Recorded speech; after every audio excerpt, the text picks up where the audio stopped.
तो वेलकम है दोस्तों, नमस्कार है आप सभी का। चलिए शुरू करते हैं आज का वीडियो। और सीआईपी में एक नोटिस आई है, उसको मैं वीडियो का एंड करूंगा, ठीक है। उसके बाद एक अलग से वीडियो बना दूंगा इंटर्नशिप के लिए। और एडमिट कार्ड की नोटिस अभी तक नहीं दी गई है, देखिए जल्दी आने की संभावना है। तो आज हम लोग करेंगे हिस्ट्री का अगला भाग। आज हमारा हिस्ट्री का तीसरा भाग होगा। इसमें 100 से लेकर के 150 तक क्वेश्चन करेंगे, 101 से 150 तक। और पूरा का हिस्ट्री हमारा कल कंप्लीट हो जाएगा। 200 हिस्ट्री से क्वेश्चन रहेंगे। देखिए जितने भी आए हैं वो सभी को हम लोग चुन चुन के आप स्टडी कर रहे हैं, ठीक है। और जैसे ही हमारा हिस्ट्री कंप्लीट होगा, मतलब जीके का भाग कंप्लीट होगा, हम लोग शुरू करेंगे क्या, तो शुरू कर देंगे हम लोग रीजनिंग, ठीक है। क्योंकि साइंस पढ़ लिया, जीके पढ़ लिया, रीजनिंग पढ़ेंगे, उसके बाद मैथ और इंग्लिश। इससे ज़्यादा बाहर सिलेबस नहीं पूछेगा, ठीक है।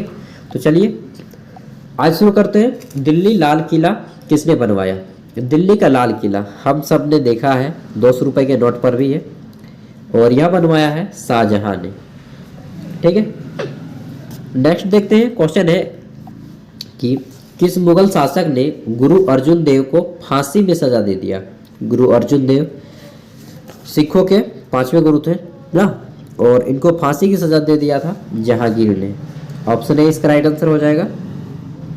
नेक्स्ट देखते हैं। तो पूछा गया है कि जिंदा पीर किस मुगल शासक को कहा जाता है? कल हमने बताया था, अगर आप में से किसी को याद होगा तो इसका राइट आंसर हो जाए औरंगजेब। औरंगजेब को जिंदा पीर कहा जाता है। नेक्स्ट है कि ताजमहल किसकी याद में बनवाया गया था? तो हम लोग बचपन से इसको पढ़ते आ रहे हैं, मुमताज महल। मुमताज महल की याद में ताजमहल को बनवाया गया था। देखिए दोनों में मुमताज है और ताज, दोनों में ताज ताज जो है आपका सेम चीज़ है, तो इससे भी आप लोग रिलेट कर सकते हैं। अगला देखते हैं क्वेश्चन नंबर 105। इसमें पूछा गया है कि जहांगीर के दरबार में आने वाला पहला अंग्रेज व्यापारी कौन था? दोस्तों जहांगीर के जो दरबार में आया था तो उनका नाम था कैप्टन हॉकिंस। कैप्टन हॉकिंस ने आया था और अपना प्रस्ताव रखा कि हम यहाँ पे व्यापार करना चाहते हैं। और व्यापार के बाद क्या हुआ वो मालूम ही है हम सबको। तो पहले हम लोगों को देख लेना चाहिए कि फ्यूचर में क्या होने वाला है, एक अनुमान लगा लेना चाहिए भाई। और वह नहीं लगाया, जिसका खामियाजा हम भारतीयों को भुगतना पड़ा। क्वेश्चन है कि रंगीला बादशाह किस मुगल बादशाह को कहा जाता है? तो कल भी हम लोगों ने चर्चा किया था, रंगीला बादशाह किसको कहा जाता है? मोहम्मद शाह को। नेक्स्ट है क्वेश्चन कि किस शासक के मंत्री परिषद को अष्टप्रधान की संज्ञा दी गई? यानी कि उसमें 8 गो मेन मतलब कि 8 प्रकार के मंत्री हुआ करते थे। और यह था शिवाजी का समय। शिवाजी पूरा नाम छत्रपति शिवाजी महाराज, महाराष्ट्र में बहुत ख्याति है अभी भी। 108 नंबर क्वेश्चन है कि शिवाजी ने अपनी राज्याभिषेक कहाँ करवाया? ये क्वेश्चन बहुत ज़्यादा पूछा जाता है और राइट आंसर इसका रायगढ़, ठीक है। रायगढ़ के किले में करवाया था अपना राज्याभिषेक। अभी के ज़माने में बोले तो हम लोग बोलते हैं शपथ ग्रहण, ठीक है, प्रधानमंत्री का शपथ ग्रहण। उसी तरह से शिवाजी का राज्याभिषेक। क्वेश्चन है कि खालसा सेना की स्थापना तथा पाहुल पर्व का प्रवर्तक कौन है? तो दोस्तों खालसा पंथ बोलिए, तो राइट आंसर इसका हो जाएगा गुरु गोविंद सिंह। आप लोग खालसा पंथ के नाम से सुने हैं। खालसा सेना की स्थापना, पाहुल पर्व का प्रवर्तक गुरु गोविंद सिंह थे, ठीक है। आगे देखते हैं। तो क्वेश्चन है किसने स्वतंत्रता का वृक्ष लगाया तथा जैकोबियन क्लब का सदस्य बना? जैकोबियन क्लब आज़ादी के संग्राम में बहुत बड़ी भूमिका है इनकी। और इनका जो है नाम है टीपू सुल्तान। क्या नाम है? टीपू सुल्तान। मैसूर का शेर भी कहा जाता है इसे। मैसूर कर्नाटक में इनकी बहुत बड़ी ख्याति है। देखिए जो भी अपने एरिया में बहुत अच्छे काम किए हैं स्वतंत्रता संग्राम में, उनको आज भी याद किया जाता है। अगर आप मध्य प्रदेश वगैरह में जाएंगे, महाराष्ट्र वगैरह में, तो वहाँ पे शिवाजी और इनका भीमराव अम्बेडकर का बहुत रिस्पेक्ट करते हैं। गुजरात में महात्मा गांधी का, बिहार में डॉक्टर राजेंद्र प्रसाद का, सब राज्य में कोई ना कोई है, ऐसा बात नहीं है। मैं उतना समय नहीं लूँगा। क्वेश्चन है कि भारत में मनसबदारी प्रथा किसने शुरू किया? दोस्तों भारत में मनसबदारी प्रथा अकबर ने शुरू किया था। ऑप्शन सी इसका राइट आंसर हो जाएगा। आगे देखते हैं, क्वेश्चन है पुर्तगालियों द्वारा लाई गई फसल तंबाकू की खेती किस मुगल शासक के समय शुरू की गई? तो किस मुगल शासक के समय शुरू की गई थी? यह की गई थी जहांगीर के समय में। जहांगीर के समय में बहुत सारे काम हुए जो कि एग्जाम में हमें क्वेश्चन बन जाते हैं। ठीक है, आगे देखते हैं, क्वेश्चन नंबर 117 पूछा गया है कि कौन विदेशी आक्रमणकारी भारत से कोहिनूर हीरा तथा म्यूर सिंहासन उठा के ले गया? यार कोहिनूर हीरा समझते हैं ना बॉस, उठा के ले गया नादिर शाह ने। किसने? नादिर शाह। आगे देखते हैं, क्वेश्चन है कि भारत में सर्वप्रथम कौन यूरोपीय व्यापारी आया था? तो दोस्तों भारत में सबसे पहला आने वाला यूरोपीय व्यापारी कौन था? पुर्तगाली। पुर्तगाली था। वास्को डी गामा आया था 1498 ईस्वी में। केरल का एक जगह था कोचिकोड, पहले कालीकट बोला जाता था, ठीक है, अभी कोचिकोड बोला जा रहा है, वहाँ पे उतरा था। बहुत सारे लोग आए थे नाव में, बीच में बहुत लोग मर गए थे, प्लेग हो गया था। क्वेश्चन है कि भारत में आने वाला पहला पुर्तगाली व्यापारी कौन था? राइट आंसर क्या हो जाएगा? अभी हमने पढ़ा वास्को डी गामा कब आया था? 1498 ईस्वी में, 1498 को। कहाँ पे उतरा था? कालीकट के केरल के कालीकट बंदरगाह में। क्वेश्चन है भारत में आने वाले यूरोपीय व्यापारी को क्रमबद्ध करें। सबसे पहले कौन आया, उसके बाद कौन आया, उसके बाद कौन आया, ये चीज़ आपको सेट करना है। तो देखिए सबसे पहले पुर्तगाली आए, ये बिल्कुल बात सही है। यहाँ पे तो आप लोग कर लेंगे 2 नंबर। तो देखिए 2 नंबर अब बचता है बी और डी, इस तरह से एलिमिनेट करना सीखिए। उसके बाद डच आए, ठीक है, डच आ गए जी। इसके बाद कौन आए? तो देखिए उसके बाद आए थे हमारे अंग्रेज और अंत में आए फ्रांसीसी। फ्रांसीसी केवल नाम का आया था यार, तुरंत चला गया फ्रांस के, लेकिन आया तो था। चोर चोर होता है भाई, 2 सेकंड के लिए आओ, चाहे 5 सेकंड के लिए आओ, चाहे 5 महीने के लिए आओ, ठीक है। तो फ्रांसीसी सबसे एंड में आए थे और फ्रांसीसी तुरंत ही भाग गए। क्वेश्चन है कि जेम्स प्रथम का राजदूत जो जहांगीर के दरबार में आया था कौन था?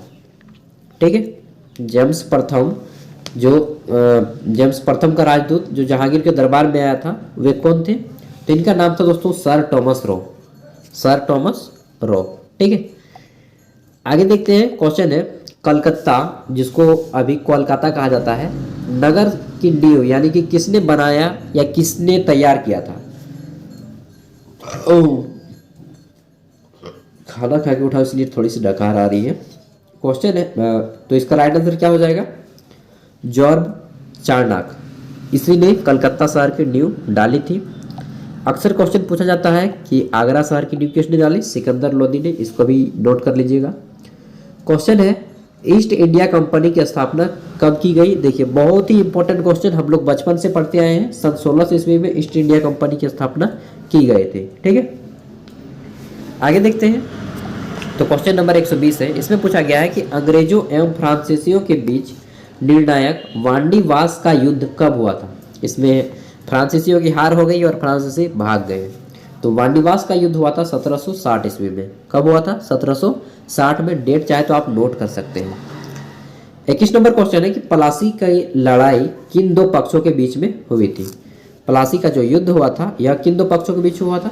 तो सिराजुद्दौला एवं अंग्रेज के बीच में हुआ था प्लासी का युद्ध, ठीक है।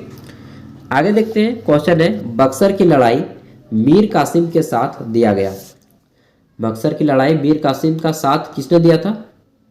तो देखिए दोस्तों इस लड़ाई में मीर कासिम का साथ दिया था, ये जो है डी नंबर, यानी कि आपका शाह आलम द्वितीय मुगल सम्राट और सिराजुद्दौला जो अवध का नवाब था, ठीक है, उत्तर प्रदेश का नवाब था।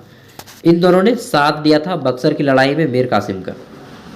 आगे देखते हैं नेक्स्ट क्वेश्चन कि पूछा गया है कि प्रारंभ में यूरोपीय व्यापारियों की रुचि था, इंटरेस्ट था, किसके व्यापार में अधिक था? तो देखिए शुरू में जितने भी अंग्रेज थे, यूरोपीय बोलिए जो भी थे, तो वे मसाले की खोज में भारत आया करते थे। चाहे पुर्तगाली को बोलिए, पुर्तगाली लोग भी मसाला यहाँ से ले जाता था और वहाँ से बहुत सारी चीज़, मलमल के कपड़े, तो ये तो नचनी, तो मदिरा, मतलब इसी टाइप के यहाँ पे खराब करने वाली चीज़ ही लाते थे यार, तंबाकू ये सब लाया करते थे और यहाँ से मसाले भर भर के ले जाया करते थे, ठीक है।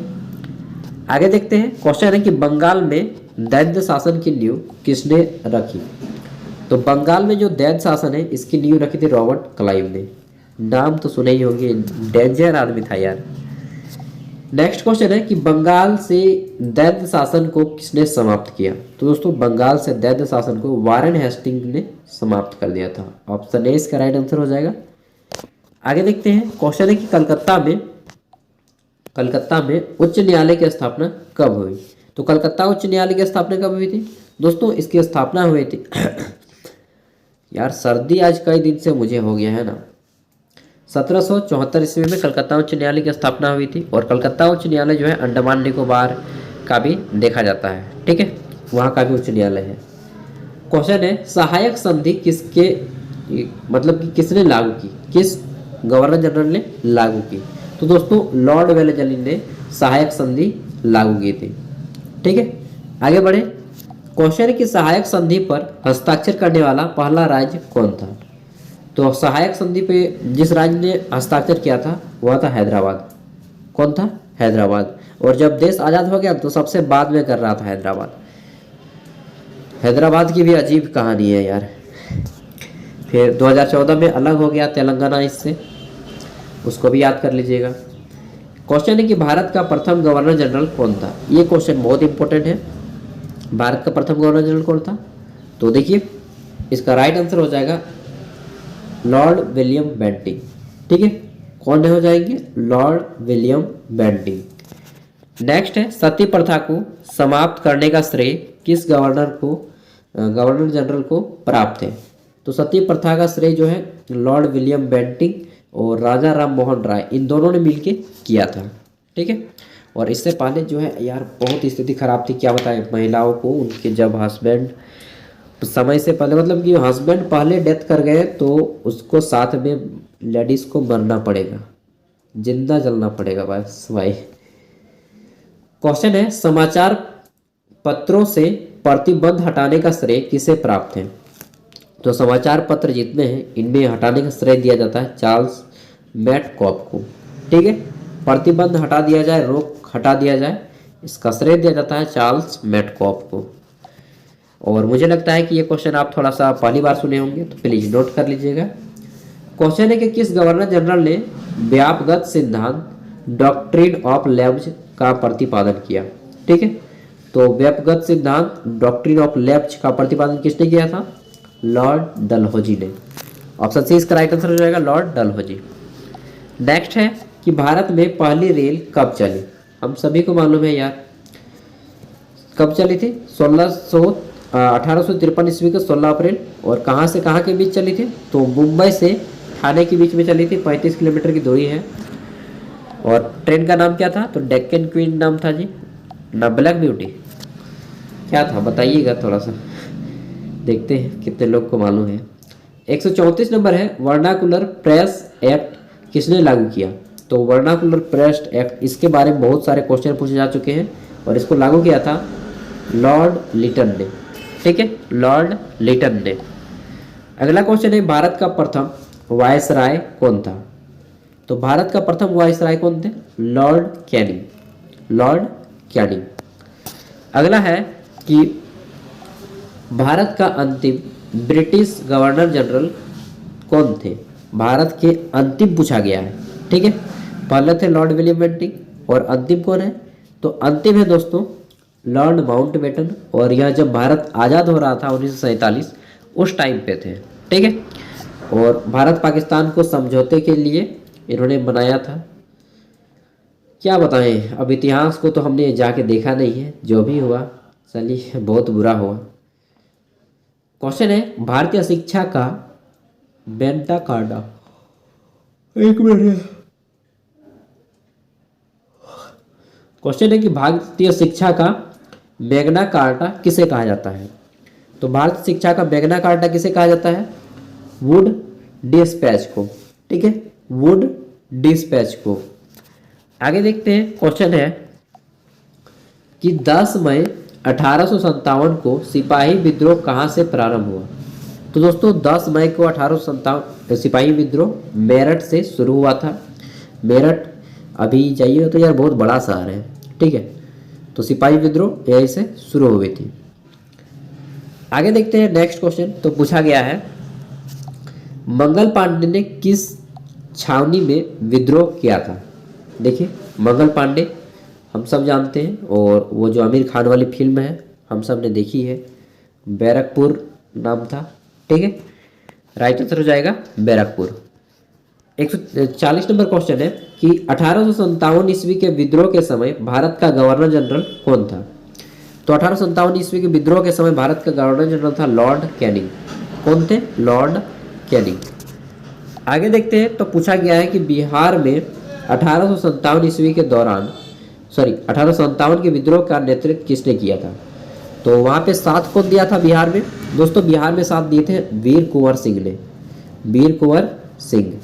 ठीक है, आगे देखते हैं। क्वेश्चन है, देखिए जितने भी क्रांतिवीर है ना, ये सभी संविधान लिखने उखने से बहुत ज़्यादा महान है यार, क्योंकि इन्होंने देखिए संविधान लिखने वाले या फिर जो भी बाद में नाम कमाए कि हम प्रधानमंत्री हैं, हम मुख्यमंत्री हैं, हम राष्ट्रपति हैं, वो सब बाद में यार।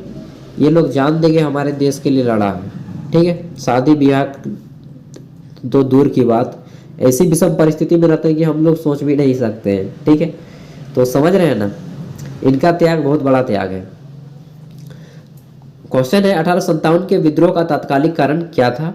तो सिपाही के कान में कुंडल, माथे पर चंदन नहीं, सिपाहियों का भत्ता नहीं, सिपाही द्वारा चर्बी युक्त कारतूस का प्रयोग, जिसमें आपको मालूम है कि सुअर और गाय के चर्बी लगे होते थे, और सुअर जो कि मुस्लिम के लिए क्या बोलते हैं यार हलाल, और हिंदू के लिए गाय पवित्र मानी जाती है। ठीक है ना, तो इसलिए आंदोलन हो गया। 143 नंबर क्वेश्चन है कि वहावी आंदोलन के प्रवर्तक कौन थे। तो वहावी आंदोलन के प्रवर्तक थे सर सैयद अहमद खान, और इन्होंने एक यूनिवर्सिटी भी बनाई थी बाद में, अलीगढ़ मुस्लिम यूनिवर्सिटी, सर सैयद अहमद खान ने। ठीक है, और अभी आपका ये उत्तर प्रदेश में है, चल भी रहा है वर्तमान में। क्वेश्चन है कि बंकिम चंद्र चटर्जी द्वारा रचित आनंद मठ एक पुस्तक है और किस विद्रोह से संबंधित है। आनंद मठ का संबंध किस विद्रोह से है। आनंद मठ नाम सुना होगा, भारत का जो राष्ट्रगीत है वही आनंद मठ से लिया गया है। ठीक है, बंकिम चंद्र चटर्जी ने इसके लिखा है, और ये एक विद्रोह से संबंधित है, उसको बोलते हैं सन्यासी विद्रोह। क्या बोलते हैं? सन्यासी विद्रोह से संबंधित है। अगला क्वेश्चन देखते हैं कि ब्रह्म समाज की स्थापना किसने की। तो ब्रह्म समाज की स्थापना राजा राममोहन राय ने की थी। ऑप्शन ए इसका राइट आंसर हो जाएगा, राजा राममोहन रॉय।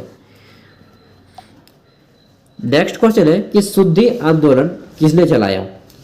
अजीब अजीब नाम है ना शुद्धि आंदोलन। तो दयाराम सरस्वती ने चलाया था, स्वामी दयानंद सरस्वती। इनका नाम था, असली नाम था मूलशंकर, बाद में इन्होंने अपना नाम चेंज किया था और नाम कर लिया था दयानंद सरस्वती, स्वामी दयानंद सरस्वती। और उन्होंने एक प्रसिद्ध नारा दिया था, वेदों की ओर लौटो। अगला क्वेश्चन वही है कि वेदों की ओर लौटो का नारा किसने दिया, यानी कि जो वेद है उन सबको पढ़ो। ठीक है, और अंतिम रूप से अभी अब एक दिन मैं गया था ई कॉमर्स साइट पे, और फ्लिपकार्ट या कोई अमेजन था जो भी था, मैंने देख रहा था कि एक वेद मंगाओ, ऋग्वेद मंगाने खोज रहा था, देखा कि यार अंतिम रूप से अभी भी लिखा हुआ है स्वामी दयानंद सरस्वती का। क्या वाह। तो वेदों की ओर लौटा का नारा किसने दिया? स्वामी दयानंद सरस्वती। ऑप्शन सी इसका राइट आंसर हो जाएगा। आगे बढ़ते हैं। क्वेश्चन है 1893 ईस्वी में शिकागो में हुए धर्म संसद में भाग लेने वाले भारतीय आध्यात्मिक संत कौन थे, और यहीं से वे फेमस हुए थे? स्वामी विवेकानंद। इनका वास्तविक नाम था नरेंद्र दत्त। ठीक है, और इनका जो मोटिवेशन थॉट्स है यार अभी भी बहुत मायने हैं, लेकिन इसका लोग गलत तरीके से यूज कर रहे हैं। ठीक है, उठो जागो जो है ना, तब तक मत रुको जब तक लक्ष्य की प्राप्ति ना हो जाए। तो यहाँ पे युवा सोच लेता है कि सरकारी नौकरी ही मेरा लक्ष्य है, और उसी को हमको सोचना है। अपने मस्तिष्क जो भी है, मांसपेशी और शरीर का हर हिस्से में उसको डूब जाने दो। ठीक है, यही सफल होने का तरीका है। तो ये इस मायने में नहीं कहे थे कि सरकारी नौकरी के लिए, वे कुछ और आध्यात्मिक बात को लेकर किए थे, जो कि आज के युवा गलत डायरेक्शन को सोच लेते हैं और इसको अलग तरफ का मोटिवेशन मान लेते हैं यार। समझाना भी ना अजीब है, पढ़े लिखे लोगों को समझाना मुश्किल हो जाता है, अनपढ़ लोगों को समझा लीजिएगा। पढ़े लिखे लोग और घमंडी लोग, इन दो लोगों को समझाना बहुत मुश्किल है। मालूम नहीं आप में से भी कितने लोग समझदार हैं। चलिए जो भी है, इस बात को सुनने के बाद तो समझदार थोड़ा बहुत हो ही, जो भी है अच्छे हैं। क्वेश्चन है, यंग बंगाल आंदोलन के प्रवर्तक कौन थे? ठीक है, यंग बंगाल आंदोलन के प्रवर्तक कौन थे? राइट आंसर जाएगा हेनरी विलियम डेरोजियो। ठीक है, हेनरी विलियम डेरोजियो इसके प्रवर्तक थे, इन्होंने ही इस आंदोलन की स्थापना की थी। क्वेश्चन है, थियोसॉफिकल सोसाइटी की मुख्यालय जो भारत में कहाँ पे स्थित है? ठीक है, तो आप सभी को मालूम है यार, जो हमारा था बहुत सारे आंदोलन की स्थापना की गई थी, इसका मुख्यालय था अडियार। ठीक है, अडियार याद भी रह जाएगा, कुछ अजीब टाइप से नाम है तो याद रहना लाजमी है। और देखिए नोटिस नहीं आया है, जब भी अभी मैं बता दूंगा नेक्स्ट वीडियो में तुरंत अपलोड कर दूंगा। इंटर्नशिप का एक नोटिस आया है सीआईपी की ओर से और 6 गो पोस्ट है, दिखा दूंगा। इंटरव्यू भी नहीं ली जाएगा, कुछ भी नहीं लिया जाएगा, केवल आपको दिखाना होगा। सब कुछ प्रक्रिया बता दूंगा क्या है प्रोसेस, 1 भी रुपया फी नहीं है, 1 भी एग्जाम नहीं, ना इंटरव्यू, डायरेक्ट सिलेक्शन है। तो जिनको भी अप्लाई करना है अगले वीडियो को देख लीजिएगा। Thank you.